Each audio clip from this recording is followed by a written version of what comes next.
Après son intervention très remarquée dans le JT de 13h de TF1 vendredi 24 avril 2020, Jean-Pierre Pernaut est devenu la nouvelle star des réseaux sociaux. Le présentateur y relevait les incohérences de la gestion de la crise sanitaire liée au coronavirus en France. Une prise de position franche et inédite avec des conséquences ? Lors du JT de 13h de TF1 le 24 avril 2020, Jean-Pierre Pernaut s'est ouvertement positionné contre le gouvernement, une démarche inédite et franche de la part du journaliste de 70 ans, directeur adjoint de l'information du groupe TF1. Introduit par Jacques Legros, le présentateur extrêmement populaire n'a pas mâché ses mots concernant la gestion de la crise du coronavirus en France.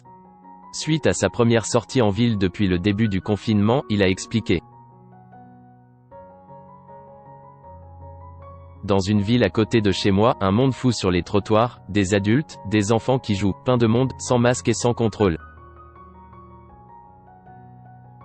Quel contraste avec les reportages où l'on nous montre des PV infligés à des gens qui se promènent tout seuls sur une plage, à la montagne et en forêt alors qu'il n'y a aucun risque dans les régions où il n'y a pas de virus.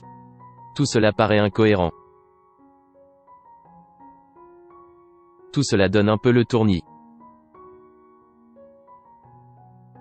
Il a ensuite poursuivi son discours en détaillant son argumentation, comme les masques interdits en pharmacie mais autorisés chez les buralistes, comme les fleuristes fermés pour le 1er mai mais les jardineries ouvertes, comme les cantines bientôt ouvertes mais les restaurants toujours fermés. On a du mal à comprendre tout ça. Entre les infos, un jour, sur un déconfinement par région, le lendemain, ce n'est plus par région. Un jour, l'école est obligatoire, le lendemain, elle ne l'est plus. Tout cela donne un peu le tournis.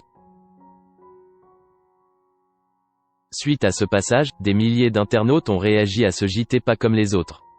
De son côté, Nicole Belloubet, ministre de la Justice et garde de Sceaux n'aurait pas apprécié la prise de position de Jean-Pierre Pernaut, et aurait déclaré que ses propos pouvaient faire l'objet d'une sanction pénale. Elle aurait également jugé qu'il est inadmissible qu'en France un présentateur télé puisse impunément critiquer le pouvoir en place. Des propos ensuite démentis par le gouvernement et qui auraient été inventés de toutes pièces par un compte Twitter parodique. De son côté, l'humoriste Jean-Marie Bigard a applaudi le passage de Jean-Pierre Pernaut sur TF1 en écrivant sur Facebook que c'est bon de voir un journaliste de la trempe de Jean-Pierre Pernaut se lâcher et quitter son costume de journaliste pour parler comme un citoyen en plein JT. Un JT qui n'est décidément pas passé inaperçu.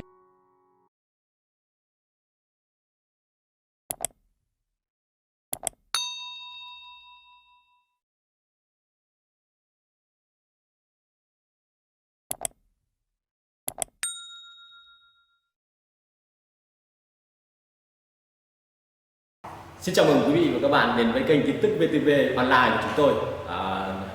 Hôm nay chúng tôi sẽ đưa đến các bạn những tin tức mới nhất của trong ngày. Và tình hình dịch Covid-19 hiện tại đang lan rất rộng trên toàn thế giới và nước ta là một trong những nước mà có những mầm dịch được hạn chế nhất. Và hôm nay VTV của chúng tôi sẽ đưa đến cho quý vị và các bạn những tin tức tuần tự và các tỉnh thành, các mầm dịch như sau. Yên Mô hiện tại là chưa mắc